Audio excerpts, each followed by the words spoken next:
We're recording again. Right. So am I just jumping into this? I suppose I better do. Well, we'll have the music to soothe you in. Soothe me in. It just calms me down. It just kind of softens everyone to my voice. Right, anyway. And we welcome you to the latest episode of Such a Ranker. The show is simple. We take 7 completely random films and try to rank them from best to worst. So what could possibly go wrong here, I hear you ask? Here are the films that we've chosen. I say we've chosen from this week's episode. We basically have a list of every single film that Sam and I have ever watched and a random algorithm which I created on Excel. Not through AI. Not through AI, on Excel with these 2 hands. Yeah. That was probably written by AI and then told me through Google anyway. But my fabulous formula then kicks out a list of 7 completely random movies, of which the formula doesn't actually work that well because every single time I quit out of Excel, it then randomizes them again. So I have to take a screenshot exactly at that moment in time of the list. Otherwise, I'll never get that list back. So I'm not that smart. But anyway, it randomizes 7 movies that we have seen from our past lives and kicks it out for us to rank for all your hearing enjoyment. So would you like, Sam, this week to know what the list of 7 films are? I would love to know them. Okay, so we have to rank. I can say in no particular order, but that defeats the objects of rank. Of It Chapter 2, the 2019 Andy Muschietti Little Wonder. Groundhog Day. How did we compare these two? I have no idea. But how Ramis director, and I mean we know Groundhog Day. Ali G in the House. Sacha Baron Cohen lead movie. We've got Role Models, which is the comedy with Paul Rudd and Sean William Scott. Where is he now? The Matrix Revolutions, the third in the Matrix trilogy. The Day After Tomorrow, which was the lovely apocalyptic DVD seller that was, in fact, directed by Roland Emmerich. And Casino Royale. Bond in the Bourne era, should we say? Yes. What do you think? I think it's I was about to say there's quite a few sequels, but there's only actually 2. What, in the list? Yeah. Yeah. I think this is very well-rounded, and I can't wait to talk about Ali G in the House being compared to Casino Royale. I mean, there are 2 very films that do belong on the same list. Could you in 3 moves, could you link Ali G in the House to Casino Royale? Easily. Go on then. The protagonist is English. That's not how that works. I'm Linking it in 3 moves, you have to do it by people who've worked together. You don't go, the protagonist is That's the easiest thing. That person has a slightly English name. So, people who have worked in both Ali G in the House and it's like Casino the Kevin Royale. Bacon thing, 7 Degrees of Kevin Bacon. Well, Charles Dance was a minor. His film debut actually was as a minor villain in a Bond film back in the day. Oh, man, that's a tentative link to Casino Royale, And isn't it? he's obviously the villain of Ali G in the House. Yeah. What's a better political film, Ali G in the House or Casino Royale? Do you know what? There's no way of answering that. I think there is. I think it's Ali G in the House. Ali G in the House. Like what is a more realistic take on British politics than Charles Dance becoming a villainous deputy prime minister and trying to kill Dumbledore? When you think about it, I think it's actually more serious than Casino Royale. I mean, it's Sacha Baron Cohen, right? He's satire. Is that the best way to describe his stuff? So, I mean, yes, you're technically not wrong. Yeah, thank you. But yeah. Where do we really begin, though? I mean, to be honest, it's very, very quite difficult. So the rules of the show is do we explain the films and then we rank them from there, just so the audience isn't entirely aware of all these films. Let's start from top to bottom. Okay, and talk about essentially we'll do it in why we like the movies. Yes, and then as we go along, or not like the movies, or not like the movies in probably a lot of this whole show's case. And then we just have to kind of rank them. I'm really looking forward to the list that we do in which like the films aren't very good. Like the best of the worst type scenario. Well, I mean, that is literally the case with at least 4 of these films, I think, that people wouldn't rate them that highly. Yeah. Beginning with It Chapter 2. It Chapter 2. I think it's a half-baked sequel to an overrated first film in It Chapter 1. See, I somewhat disagree because I actually really like the first It film. I thought it was very good. in terms of its approach, and I don't think anybody really thought he could do it. It's just, before that point being a miniseries. Andy Muschietti kind of taking the helm, both as director and writer there. Mama being his previous film. Not that I've got that in front of me or didn't just look it up in front of me either. It's fine. He kind of he had a bit of a clout.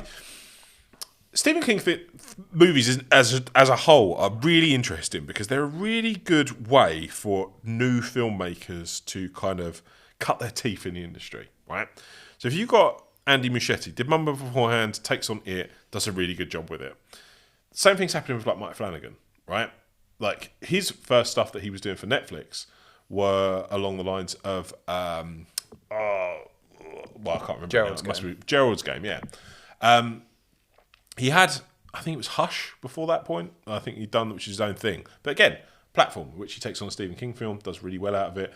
He's now gone on, he's basically making a career out of Stephen King. He's got a new Stephen King film coming out this year, which name escapes me, but it's meant to be very good because it had an early limited release. Yeah. And it's his first branch away from... Non-Netflix. This is now from horror, I Really? think. Yeah, it's a Stephen King adaptation, but it's not a horror. Oh, okay. Because the last thing I heard that he was connected to was Carrie. I think he's connected. Yeah, to he's Carrie got as his well, right? hands in a lot of pies. Yeah, or a lot of Stephen King pies. I think many, cocaine pies. Well, he in did regards to it, Doctor Sleep as well, didn't he? He did. So like he's got Stephen King, but that's what I mean. I'm kind of linking it back to chapter 2. It's a really good platform for a filmmaker to kind of jump off. My issue with chapter 2 was it was more Star Wars substance, in as much as. Bill Hader's great. Bill Hader is fantastic in it, but I think it kind of gets lost. It gets lost in the fact that there's a lot of more famous people that can be in it as the adults. When what worked so much about it, chapter 1, was essentially the kids and the relationship there. It was like Stand By Me, another Stephen King thing, where it was like, it was a group of kids that got together and had to deal with this evil presence, this malevolent presence in their life. And she couldn't capitalise on that because the story then told at the adult level wasn't strong enough to kind of keep tying the kids back in. It, as a book, is nuts. By the time you get to the end of it anyway, have you read it before? No, but I've seen the size of the book. So you get... that wasn't enough. No, by the time you get to the end point, I mean, it is literally as supernatural as it can possibly go. It is very horror-inflected. Well, it's famously Stephen King's, like, cocaine book. Yeah. So, and it is as much as that as possible. It's like literally, it is like a vessel for time and space and all that stuff. Like they literally fight on like an astral plane. Yeah. At the end. So obviously that was going to be quite a hard thing to adapt, whether or not he was going to do it or not. But I think what they've done somehow in the second one is kind of move it away from what made the first one work, which was just the relationship between these kids and essentially how they fight this spirit. And it just wasn't as great. There's not as many set pieces in this. Like all the set pieces, it felt like, that's probably the wrong way to describe it. There were too many set pieces, I think, essentially. And none memorable, I think is probably what I'm saying more. The only one that was memorable was the very first one at the game, where Pennywise is like under the stand and he like attacks that girl. Yeah. Everything else. The first one, the second one starts with the fair, doesn't it? I think that might be what I'm talking about. Actually, yeah, the fair, because that's the way the book essentially starts is with the fair. So they said that to tie it into it was to then address that, because it was really important at the time that story was told, and so because it's like an era thing. It's very much a story of its time. And so they didn't know whether or not Andy Muschietti was going to go down that route. So they did the whole idea of the fair and what happens there. Well, it's not the start of the book, because obviously the start of the book is Georgie. I just think naturally these films, it's just more scary when it happens to kids. These kind of, and particularly when it comes to fear, and particularly when it comes to clowns. Yeah. It's a lot more of a thing. Because obviously there is that famous thing of like a fear of clowns. I mean, I know people who their parents had a fear of clowns. Yeah. So I suppose it can, I don't know whether that was Stephen King's original point, but there is something there. But I think in the context of the It films, it just doesn't really, not even just the It films, but even like the TV films from the 90s. Yeah. They also didn't work really with the adults. Yeah. But I don't know. I always feel like when I watch these films, it would have worked better as like a miniseries. There's so much more that can be like fleshed Well, out. that's what the first one is. It's not a film. The first one's not the original adaptation with. Oh no, sorry. The a miniseries. both It Chapter 1 and 2, Oh, I yeah, think yeah. should be a miniseries. Yeah, personally. well, I mean, he's doing that anyway. Welcome to Derry is a Yes. TV show. Well, that would be very interesting whether- He's doing as well. That'd be very interesting to see how that works. Yeah. But yeah, the next film on our list is Groundhog Day, Ian. Groundhog Day. I mean, there's not really much more to say about Groundhog Day than everything that's already been said, right? Like, there's going to be countless millions of other podcasts that Yeah. would have mentioned. Can you imagine if we were on a loop of just doing this podcast over and over again? That's what we're hoping. That's the whole point, right? Indeed. It's just doing this podcast over and over again. That's what we want to do.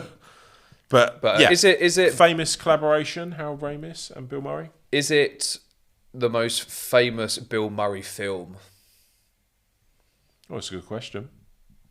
I think it is. Ghostbusters. No, because Ghostbusters I always think is a collective. But he's still in it. Yeah, I know, but it's more about like the team of Ghostbusters, where this is like a vehicle for Bill Murray to really fulfill his like film comedy potential. In a way, do you know what I mean? True. I suppose it's him as lead. Yeah, I suppose that makes sense. But then at the same time, like Downey Jr., for instance, for Marvel movies and things like that, they're mostly all ensemble, right? Well, the Iron Man films are obviously when it's the Avengers. started off as Yeah, Iron it's Man, kind of like that, I but- suppose. It's like imagine it's like could Iron Man? I'll probably go down a different route, so I'll try and steer back a bit. But I think, yeah, it's quite kind of like Bill Murray is like Groundhog Day is his individual film, and then the Avengers is like Ghostbusters. Yeah. In that sense. Okay. Well, yeah, I suppose then if we think- go I down the think- route I- of standalone movies, it probably is his most famous. Yeah. I'd say. I mean, again, what more is there to say? There's a reason why it's a classic. It's There's a reason why you can keep watching it. It's such a brilliant premise. Yeah. That has been done so many times in so many ways. Yeah. And it's always really fresh. Yeah. It's just a really fresh take almost on time travel. Yeah. It's like what Back to the Future did. This is like its morbid cousin. Yeah. Yeah. And Bill Murray's perfect for that kind of sort of like horrible black comedy essence that Groundhog Day shows. Yeah. I mean, some of my favourite TV episodes involve a time loop. And it's always just really interesting and unique, Yeah. even though it's been done a million times. Mostly done in horror. It hasn't really been done so much in comedy since Groundhog Day. Oh.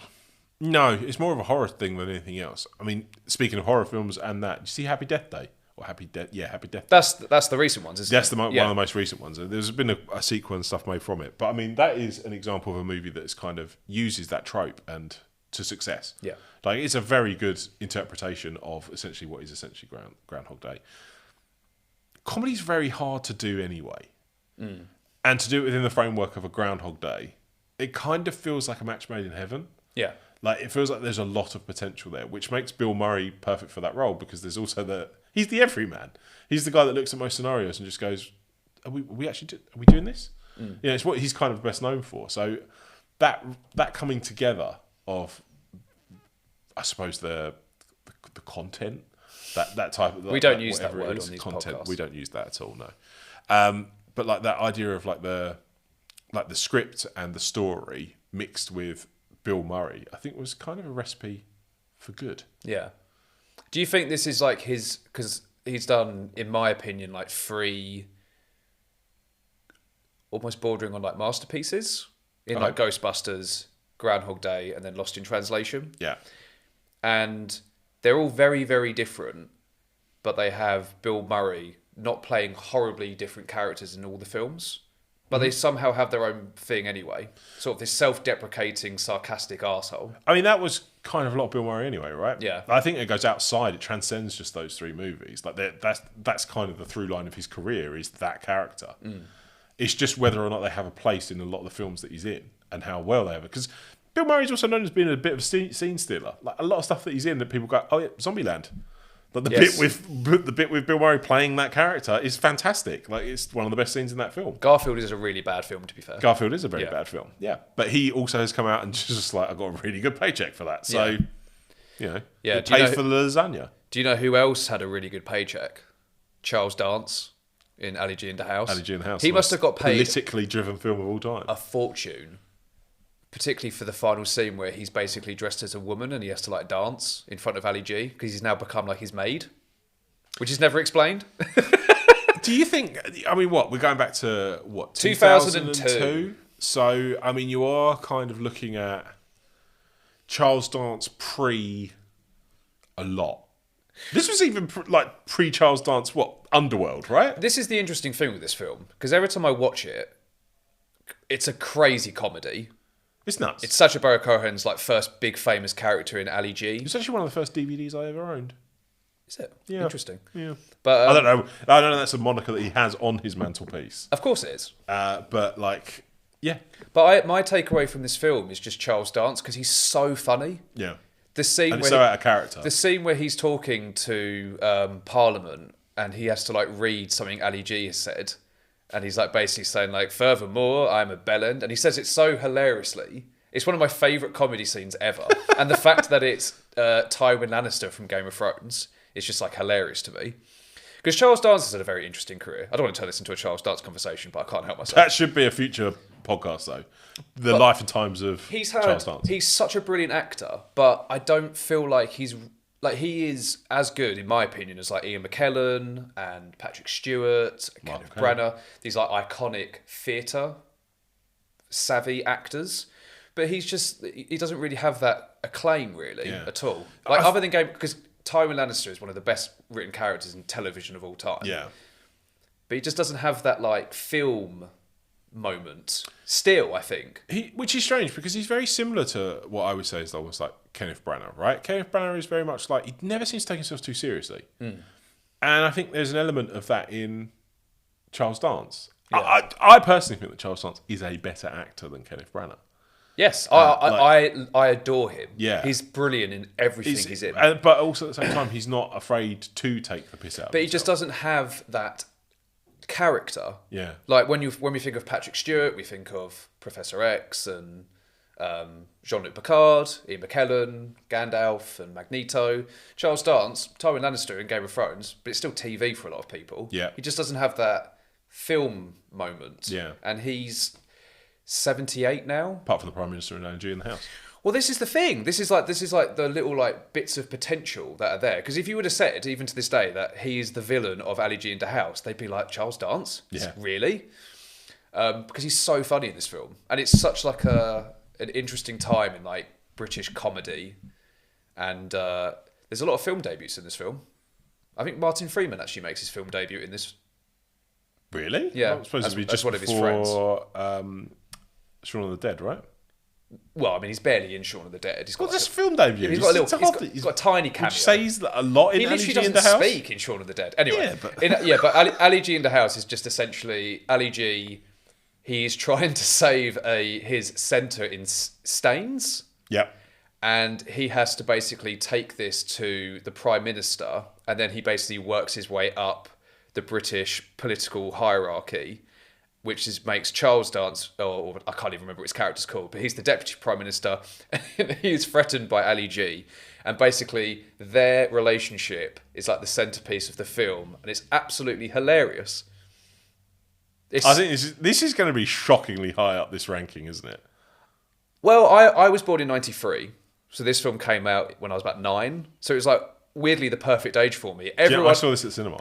Did you? Yeah. Everyone I knew watched this film because there's so many quotable things anyway, and it's just wonderful in many ways. Okay, right. So shockingly, we could just end this now. Then Ali G in the House is the top No, one. no, but such a rank. But this is the thing. If it wasn't for Charles Dance, I think this film wouldn't have worked. Really, in many ways. No, you needed the serious theatre actor to be that villain. Yeah, exactly. Yeah. Absolutely. But I'd love to see. I need to rewatch it, right? Because it's probably a peek behind the curtain, and actually probably something that we can discuss further. Do we need to watch these films before we rank them, or is it best just being random? no, just completely random. Yeah, even a so film like that you the haven't randomness seen. of it. Like I haven't seen Ali G I in the need to House. rewatch this because I reckon it's one of those. It's Sheridan Smith as well, isn't it? Yeah. Yeah, and I need to rewatch no, it. it's not Sheridan Smith. Is it not? No, it's the lady from EastEnders who was married to Danny Dyer. That's it. Yeah. My Julie. Yeah. But I'd love to see how badly this film is aged. Like, Oh, probably terribly. It's definitely one of those things where it's almost like 5 seconds into it, you'll go, "Oh, this hurts." So I actually think we need to we need to rewatch Well, this. yeah. Oh, yeah. Oh, yeah. It's definitely a staple. It's like the Bo Selector Am I era, gonna have to clear the dust from the DVD, possibly. put it back in, and then I get to see those old trailers again, which is just like Yeah. previously But, on. Or Well, cinemas. Sacha Baron Cohen made. Oh, fuck that one up. Hang on, let me do that again because I like the segue. Sacha Baron Cohen might not be a role model these days, but Paul Rudd was in Role Models. do you know what? I introduced every film to start this off, but I quite like this through thread, this little weaving of tapestry that you're currently doing between each of our films. That should be the best way of doing it. I should read out the top 7. You're segueing between films excellently. Oh, thank you. It might have to be the way to go in future. Anyway, yeah, Role Models So Role Models. has a shockingly high Metascore. Yes, it's also probably the last. I don't want to call it a great film, but probably the last great film for Sean William Scott. Was it the last film for Sean William Scott? No, because he was in American Pie 4. Oh yeah. Because I actually quite like that. Steve Stifler. I like all the American Pie films. Yeah. Because again, like it's quite like Ali G in the House, where it's like nostalgia. I actually attempted to try and source every American Pie movie. So Even those terrible including Bandcamp all of the films. other ones. Oh, yeah, God. in all the other ones. Because, I mean, I got on a Eugene Levy trip. I got obsessed with Schitt's Creek. Schitt's Creek, Yeah. which is fantastic, by the way. I've watched the first 3 seasons. Oh, it's so fucking funny. And honestly, to take that, and I just thought to myself, I wonder if I could stomach these Bandcamp movies. I wonder if there's anyone famous in it. It's the same as when you look at Chris Evans, who's not in not another teen movie. You look Yeah. back at that and you go, I wonder if there will be anyone famous in these. There's not. No. But like, I mean, you can pick them up for like £1. So But it's probably, is it the first starring role with Paul Rudd? his lead. Yeah. I feel like Good it question. is. When was 2008. I saw this at the cinema. 2008. So yeah, because this was before This Is 40. Because I think that was about 2011, 2012. So Anchorman. Again, we're going back to the ensemble I wouldn't conversation. say he's a lead in But that. I mean, He was well known, Paul Rudd. yeah, I think- But he was known as a character. In Yes. those. I mean, what Knocked Up? Yeah, forgetting Sarah Again, Marshall side kind one, of thing. forgetting Where Sarah he was secondary. memorable, but he had just a piece of the Yeah, pie. because I swear it was. I think it might have been Anchorman that kind of kicked it off for him as that side character, that side comedy actor. Because he was in a lot of like Judd Apatow. After that point, it was his kind of squad, right? Like that Yeah. he would always go Well, for. he was in Clueless, and then he Yep. sort of disappeared, and then he the became, then he was the in then he was non-aging man yes, and then he was Mike in Friends, in Friends. obviously, and then I feel like after Friends ended, he rediscovered his like comedic chops. Yeah. And then he did Anchorman. But very similar again, though. We're talking about Bill Murray here. Very similar thread of comedy throughout. Ant-Man. Paul Rudd has that very similar vein. He doesn't break the mold too much. It's very interesting role models in the sense that it's basically you've got one comedy actor who's coming towards the end, which is Sean William Scott, Yep. and then you've got Paul Rudd, who has really grown every year since. Yeah. And then you've got McLovin. McLovin, yeah. This was at the back of Superbad as well, wasn't it? This was just after Superbad, so I'm really sorry. I forget He's his at name. the apex of his career already. Yeah. So, yeah, and then you've got just this guy who became so famous and then has kind of disappeared. Yeah. I can't remember his name because everyone just thinks of him as McLovin. Michael, somewhat German surname. That guy. Yeah. Somewhat German surname. We can't remember his name, but we are calling him McLovin. Yeah. But yeah, I think Role Models it's essentially just a story about two, like every comedy, it's like two losers, and then they have to like rediscover themselves by doing something that they don't want to do. Mm-hmm. And in this case, it's basically looking after people who think that they're playing some kind of fantasy fake game. Christopher Mintz-Plasse. That's the one. See, German name. Yeah. So yeah, it's an okay to good comedy, but it's just interesting. Yeah, it's kind of like two eras of comedy in one. 3 eras if you include obviously McLovin and So it's like a Superbad. passing of the torch. Yeah, which is ironic because Sean William Scott is much younger. I was than going Paul to Rudd. say, yeah. It's just the point where, like... Do you think he'll ever have some form of comeback I hope he does. Sean William Scott. Because he's very much a part of my childhood. He's with American exactly the Pie same. And Evolution, which I think's incredibly underrated. Yeah. And Dude, then Where's My Car? Dude, Where's My Car? Final Destination. Yeah. But he hasn't really done anything huge. He's going to be in the new Ice Age film Is he? because he plays one of the squirrels. I think. He was in Goon. In Goon 2. Goon, yes, that was. Oh no, Goon was probably his last big hurrah. Yeah. I'd say. He turns up in an episode of It's Always Sunny in Philadelphia. Does he? He does. But I hope he does. I mean, if Simon Rex, who was in Scary Movie 3, can have a massive comeback with Red Rocket, then I'm sure Sean William Scott can salvage his career. But That is a deep cut. it's an okay film. Okay. Yeah. Only, Do you reckon Sean William Scott would do well in a Matrix film? It depends. It could revolutionise his career. Well, I mean, this film didn't revolutionise Matrix. It actually killed it for It about absolutely killed it 15 dead. years. Matrix Revolutions. That's the next one on this Journey. odd list. I mean, we could say. I mean, arguably, looking at this list at the moment, we've got. Yeah, it's mostly comedy, and I would actually say Matrix Revolutions kind of follows that thread as well. What, comically bad? Comically bad. Yeah.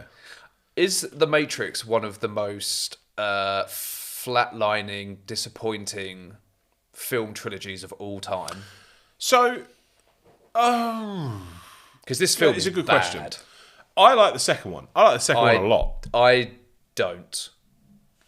Well, then that's exactly then where we part ways on this conversation, isn't it?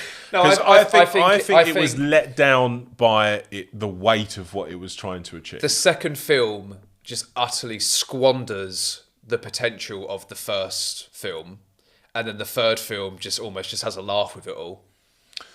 But the second one has arguably the best action. Yeah, but action never made the Matrix films.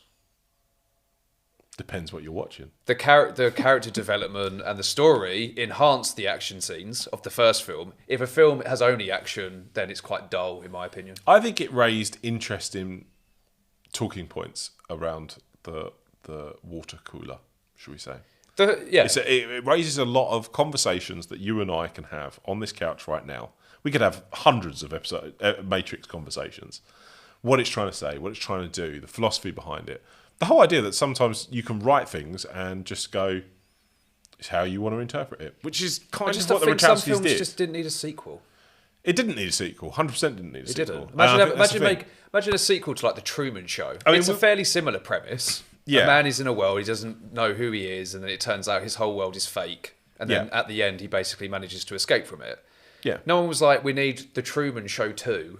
No, but that's because some of the things some of the, let's say, undercurrents and themes that people took out of the first one were interesting enough for the Wachowskis to Milk it. broaden out and milk it. Yeah, I don't mind the second one. I think it gets a bit crazy with vampires and the whole kind of everything going with Zion and where it's going, and Matrix is the one, and They just took the interesting aspects of the first film and then ran Yeah. with the least interesting parts. well, I think it was the stuff that almost wasn't the most developed of Yes. the themes in the first one. I agree. So because they didn't necessarily know where they wanted to take it, it then just turns into a bit of a mess. Yeah. And that's where the first one is really interesting, because as a piece, and even the way it ends, it's as a piece. It's supposed to be like, right, yeah, he's all right, yeah, he's the one, go. You know, where you then take that from, you either go into the Cash Grab sequel that is just, this guy's a superhero, he then loses his powers again, and then has to fight up to then find out he's the one again. They could have easily gone down that route. But I quite respect the fact that they try to be a bit daring with it and actually try and develop themes that otherwise they wouldn't have otherwise told. And I like the second one for that. It goes out the gate hard. But the problem is it's so unbalanced with then how tedious the third one is. So Revolution, the film that we're currently ranking on the Such a Ranker podcast, I think is such a letdown in comparison to the first two. See, I think the second one, everything you've just said, I think the second one does in itself. Well, it's a good job that's not on this list then. Yeah, I know, but I'm just saying, it's you can't talk about the third one without the first two. No, but I think then the degree of disappointment that I had on this third film was much more felt than perhaps you have of this. Yeah. I think we're both in agreement that it's not a great film. No. It's very underdeveloped. It's terribly paced. It doesn't really have an idea about what it wants to do. It doesn't have an idea what it wants to achieve. And I also think that no one actually thought, let's give the script a bit of a reread because it's so complicated and overburdened with itself Yeah. that it doesn't go anywhere. It doesn't do anything. And most people, by the time they get to the end of it, go, what the fuck is going on? Like, what is actually happening here? Like, it's just confusing. And yeah, I mean, I'm looking at this list. I'm looking at these 7 films, and I think I'm already kind of earing towards the worst of this batch so far. Well, don't go too far because we've got The Day After Tomorrow now, which is a weird film because I think I saw that Better film. than The Matrix Revolutions. Interesting. I think I saw this film 3 times at the cinema when it came out. Yeah. It came out in 2004. It was my introduction to Jake Gyllenhaal. Yeah, most people's. In and- fact, I think it was most people's reintroduction to Dennis Quaid as well. Oh no, Flight of the Phoenix. Oh yeah. What was your memories of The Day After Tomorrow? Because I feel like it's kind of forgotten, but it was a very big film back in the day. I tell you what. So I think this is. I thought. I mean, Roland Emmerich, oddly for who he is, it's a bit like. It's one of his better films. It's definitely one of his better films. He's a big set piece filmmaker. He likes the idea of it's definitely Star Wars substance. I think the disaster pick always is. I think what it was trying to do was interesting. It kind of bled into the themes of the time. For the love of anything, I really don't remember much about the film. I tell you what it reminds me more of. This was the showcase movie that sold me DVD. This was the film that was on every single DVD advert. It was like, check out what The Day After Tomorrow looks like in crystal clear HD. And I remember that being a selling point of it. That then when I eventually came to watching the movie, I was kind of wholly disappointed. Because as much as it still looks okay, right? So to just go back. So I watched the trailer for this before we sat down today, and I was like, you know what? It's not that bad. I can see why they wanted to showcase the DVD and put the logo all over it. But I remember back to the story, and I remember thinking to myself, you know what? There's not a lot to this, aside from the set pieces. And that kind of rings true for a lot of Emmerich stuff. I think it has a lot more substance than his previous efforts, which include like Godzilla and Independence Day, which I think is crap. And I can't think of many films that have aged more poorly in my mind than Independence Day. Mm-hmm.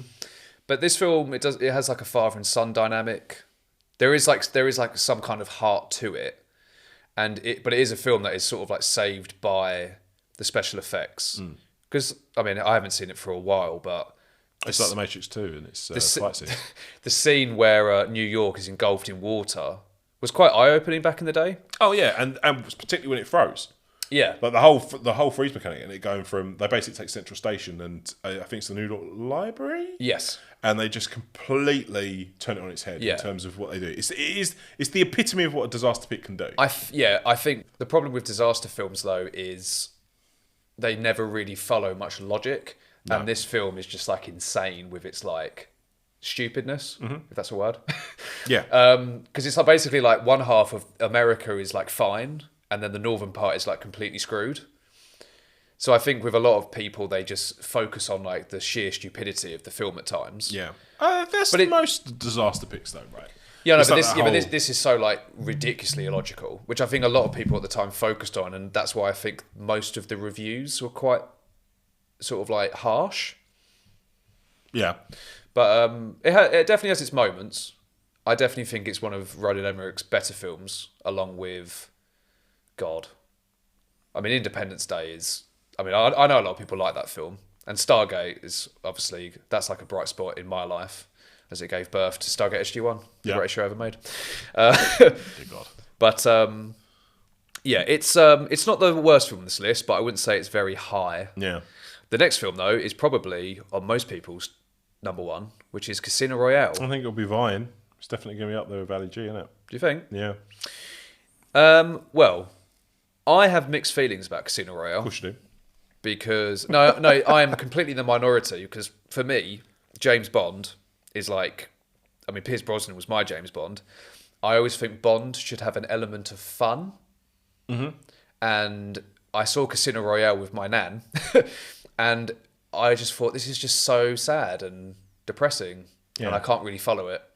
But I know I'm in the minority, and I know things have to move on. And it was the mid 2000s at this point, and you obviously had like Christopher Nolan's impact on things like Batman, which obviously is also known for being fun.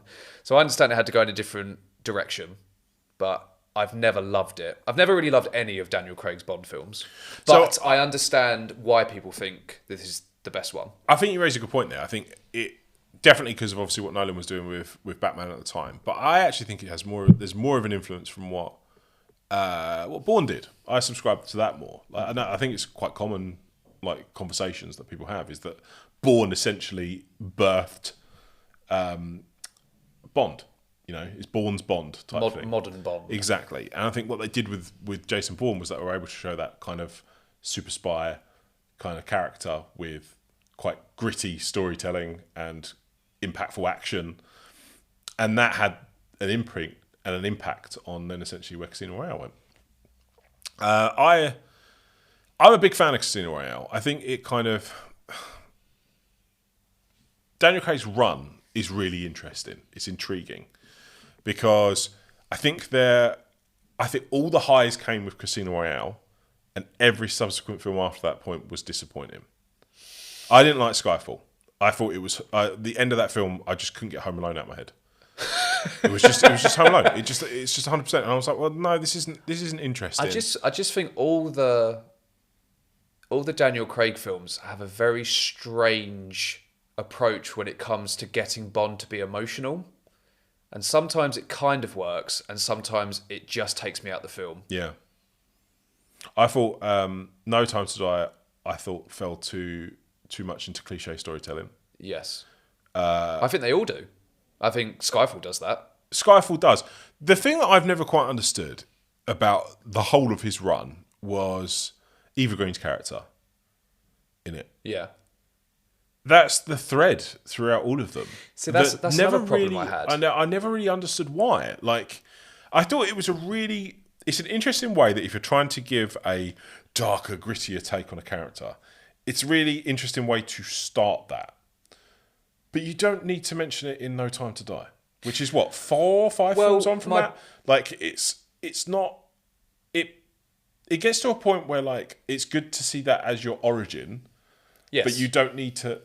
If we go back to Nolan's Batman trilogy, for instance, you're not always being thrown back to, I suppose actually you are, Ra's al Ghul, and the way that he's done, like, everything. Obviously, you actually have his daughter later on. So actually, I've kind of fouled my own analogy. Yeah. But like, comparison. I think the problem, a lot of the stuff with the Daniel Craig Bond, it just veers Bond in like a direction that at that age, I just didn't like. I didn't like the fact that every film was like connected to the other. I know that sort of happens in Bond, but for me, Bond is like one and done, where he's like up against it. I think that's what I was trying to say. Is and like then he that whole somehow idea of like survives. the Eva Green thing was just a weird, like kind of through connection. Like, can you like Pierce Brosnan still being crushed by Sean Bean's betrayal in like Die Another Day would just be weird. Do you know what I mean? Die Another Day, Goldeneye. No, as in. Oh yeah. So as in from if he GoldenEye was still to being Die- impacted by that later on, and I just think because for me, it's just like every film, it's just it's almost like a reboot. Yeah. In itself. It's a cold and reboot, I just didn't like that. Yeah, like it's all kind of connected. Yeah. And this is spoiler alert for a film we're not even talking about, but I hated the end of No Time to Die. Just hated it. You shouldn't crush that. I won't spoil it completely, but you shouldn't crush that big essence of Bond. I just didn't care. Well, because where do you go now? Where do you go now with Bond? Bond should always be a thing that should be part of. I think pop this culture. is definitely a topic for another conversation. Yeah. But I do think you and I are at odds on this. I didn't mind it because it does. Casino Royale. No. I didn't mind the end of No Time to Die, okay. just purely for the fact that it is something that we haven't seen from the character before, and it does allow for much more of a spin-off of where the character can go. Like, what is the moniker of 007? Can it be transferred to anyone? Is it? I didn't mind James that. Bond No, but that's what I mean. I think that's what the end of No Time to Die kind of kicks off on. But to take it back to Casino Royale, I do think ultimately this is Daniel Craig's best Bond outing. Yes. By a country mile. Which is quite common. The first iteration of each. I don't know, people actor. like Skyfall. People really do like Skyfall. No, but I think in general, I think most people would say Casino Royale is his best. Yeah. But like GoldenEye is Pierce Brosnan's best. Doctor No is Sean Connery's best. Yeah, I think that's a fairly like common thing. Where Bond goes from here, I don't know, but I don't. It would be very, very hard for people to top a first outing like Casino Royale. That I do have respect for. It's a really well made film. Daniel Craig is good as Bond, but I don't know. I prefer the sprinkle of goofy silliness that is in a Bond film. They may go back to that. I can't see it happening, but who knows? But most importantly, Well, hopefully it's made by the guy who did Argyle.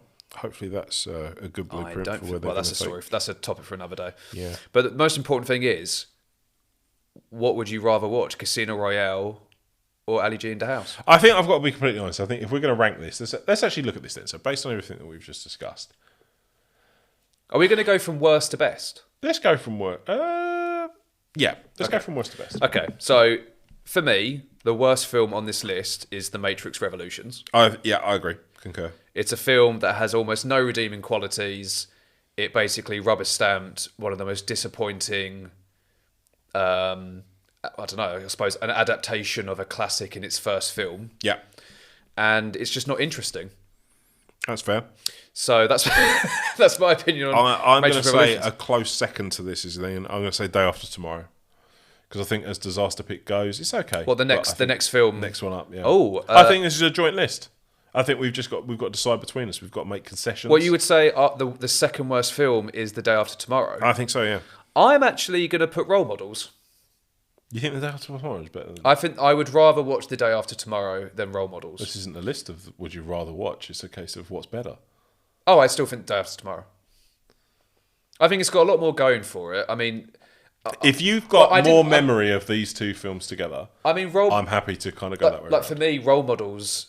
I don't think we really talked about how great the story was. We just thought it was an interesting, Just an interesting premise. Of, like Paul Rudd yeah, and Sean it's an William interesting Scott. comedy. We As talked, the stories go, it's kind of here nor there. yeah, and I think The Day After Tomorrow has enough as a just about redeeming story with very good special effects. Okay, I will concede to you in this. This is the whole point. This is the whole excellent. point. Debate. So we've got So it's Matrix several Revolutions, Matrix Revolutions, Role Models. Then I would say The Day After Day Tomorrow. After Tomorrow, definitely. This is where it gets interesting. This is where it gets really interesting. I forgot. Oh, to be honest, I forgot about It Chapter 2. Yeah, it's up there. Can I change it slightly? I think Casino Royale. I think Don't tell me It Chapter 2 is better than Day After Tomorrow. The Matrix Revolutions, Role Models, and I would say The Day After Tomorrow is better than It Chapter 2. No, Why? I'm vetoing you on that one. Why?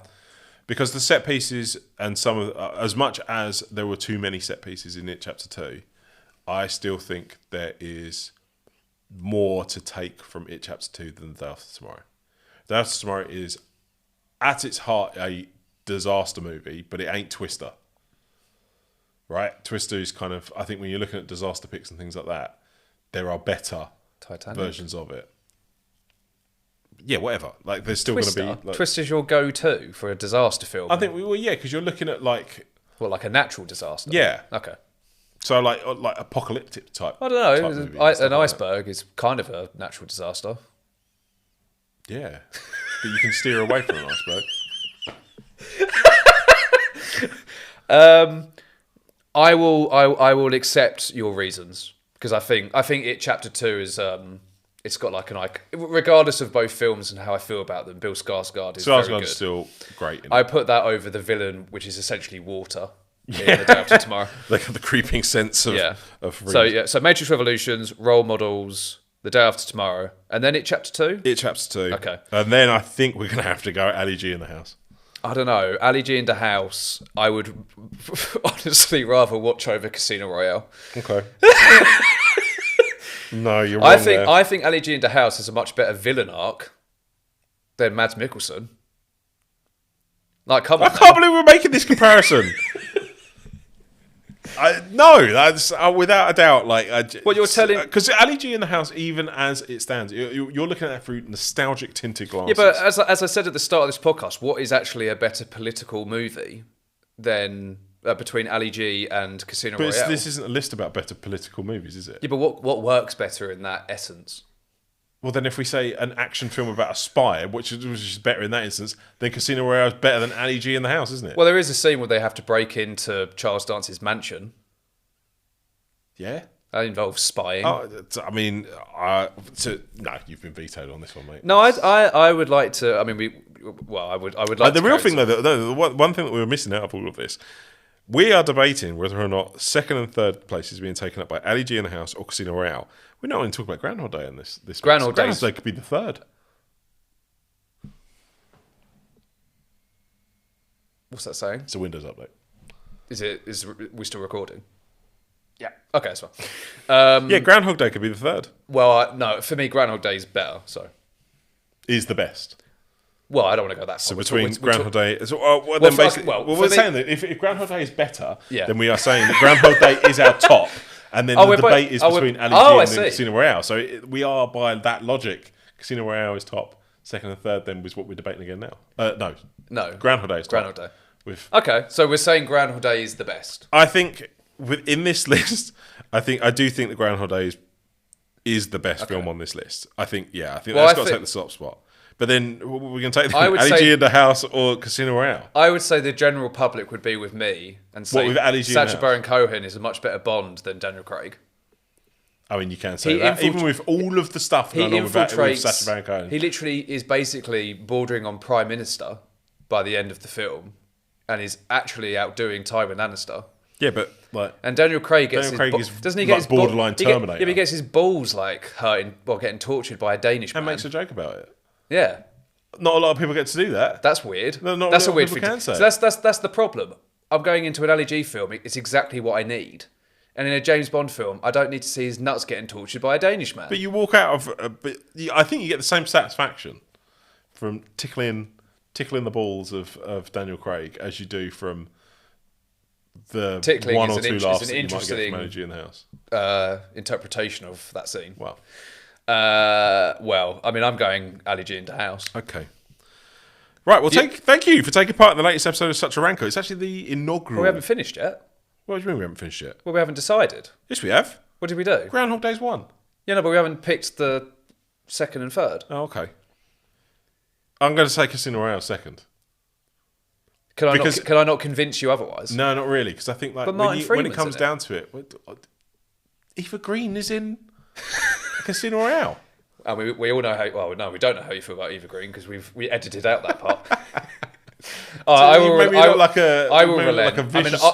I would rather watch Ali G because it's got Charles Dance in it. But apparently people like compelling Bond drama. Yeah, to be fair, I think we are rating Ali G in the House excessively high for the type of film this is. Out of 7 films, it's broken the top half. In which case, which is saying a lot, right? So in order from worst to best, at 7 we have The Matrix Revolutions, 6 Role Models, 5 The Day After Tomorrow, 4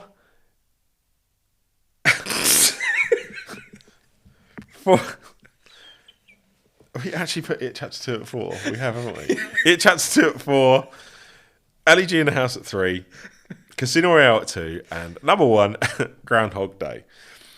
Has this list inspired you to watch any, if not all, of these movies? Because it's definitely made me want to go back to Ali G in the House. Charles Dance is a maid at the end. It's glorious. Well, then that's it then. That's just made up my mind. And I can guarantee you, it ain't going much past 94 minutes. No, it's not. It's got to be a nice little kind of... that's a nice chunk little of change. evening.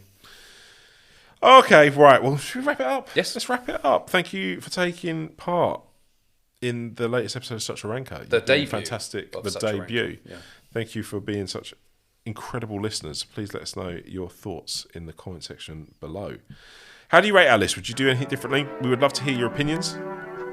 But in the meantime, take care, and we'll see you soon. Thank you. Bye.